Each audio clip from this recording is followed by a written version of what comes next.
Okay, so I'm just gonna say it. As women, we tend to cry a lot, but we don't always realize the power of our tears. Tears can either be an expression, a release of pent-up emotion, or as a very powerful tool. Now, what do I mean by that? So in this week's Torah portion of Vayetze, we learned that Leah's eyes were tender. She had cried for so many years because she was destined to marry the evil Esau, and she didn't want to. She wanted to marry Jacob and build the Jewish nation. After so many years of tears and crying and begging God listened to her prayers and helped her merit marrying Jacob. But not only first, she merited to have 6 out of the 12 tribes. Now, Rachel, her tears merited salvation for the Jewish nation. Upon our exile out of Jerusalem, during the destruction of the temple, all the patriarchs and matriarchs came before God to beg for mercy. But God said no. Then Rachel came with her tears, and she said to God, God, I wasn't jealous of my sister Leah.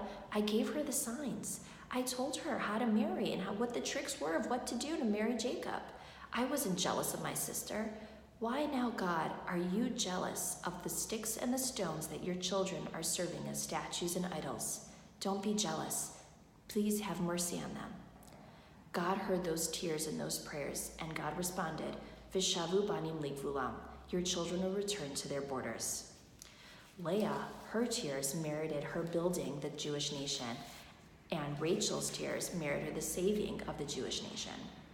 Their tears brought salvation, for they knew the power of their tears. They understood the secret. Tears reveal the essence of people. What do we cry for? What are our priorities? What makes us cry? What is it? If we find ourselves crying over something small, we can change and channel that into something very powerful. God always tells us the gates of tears are never closed.